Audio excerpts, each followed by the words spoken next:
Got a lot of stress on my mind. It's a nice day to go yak out of line. I'ma call the whole team. Hey, what's up, guys? Team Hard Life Captain Albert Zertuche. Alright, so with the videos from this weekend's tournament, a lot of y'all saw a lot more in depth of what actually happens at one of our shark fishing trips. Not saying this happens all the time, but this is what happened on this fishing trip. And I think I'm going to continue doing that just so everybody truly gets the idea of what shark fishing is on the beach for all of us. I mean, there's always something that can happen. Drive shaft can bust, rack can break off. I mean, there's just so much that can happen. Radiators overheating, this and that. I mean, it's like I said, not for the faint of heart, not for the faint of wallet. And then one is, don't lose your mind. You know, you get out there and you start panicking, that's when things get worse. You always got to keep your mind trained on what you got to get done and how to do it. So on that note, he was also discussing with me about how he saw me start rigging up the bait, and he's like, what is he doing? Like he couldn't figure it out for a minute until I busted out my reciprocating saw. Well, there's more info on why I do that when I'm rigging my baits for shark fishing on the beach or on the pier. And actually, it dates back to when I would fish the pier all the time. I'm born and raised on the pier kind of deal. When I started getting into shark fishing is what I mean, that I was taught a certain way. Or what it is when I'm on the end of the pier, we're rigging up all of our shark baits, because normally we'll get one person to go back, make the long trek back to the truck to get the kayak, come through the surf and yak everybody's baits, and or we'll switch somebody off there at the pier and get all the baits ran. And by rigging all the baits first means we don't have to have the kayakers sitting there waiting for a bait to get rigged. They're ready to go. We can lower them down, have the next one ready, he can take a quick break and then get back on the next one on his time. Because that's the other thing too.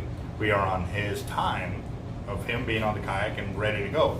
He does not want to spend all of his time in the water, because you know what? He's also got rods in the water too, and they can go off, which we've seen it actually happen. So in all the videos you always see us rig the bait first and then rig the kayak.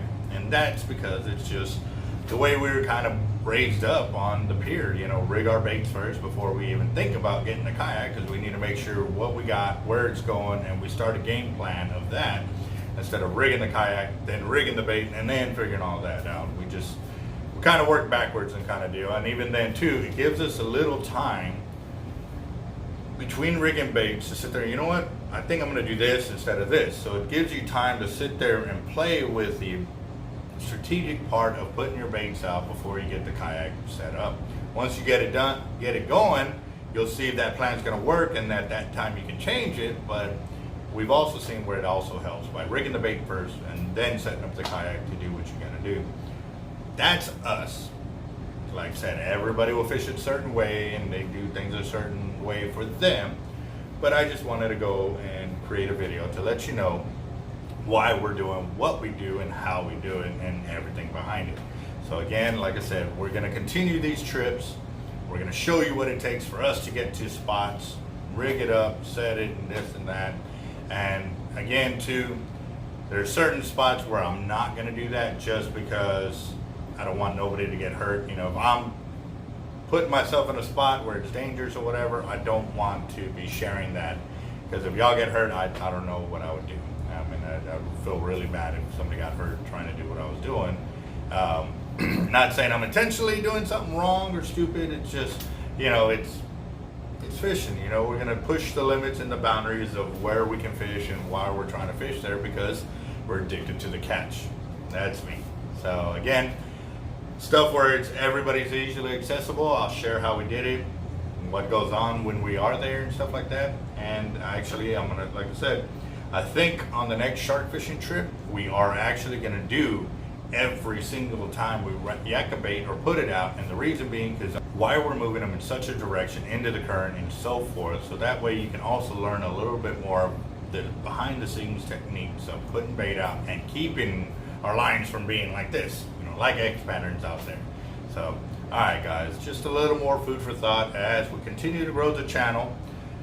Be aware that, again, if any of my videos hit 1 million views, I've got a prize pack, the cash prize pack, whatever it may be, of $10,000. That's the bounty right now.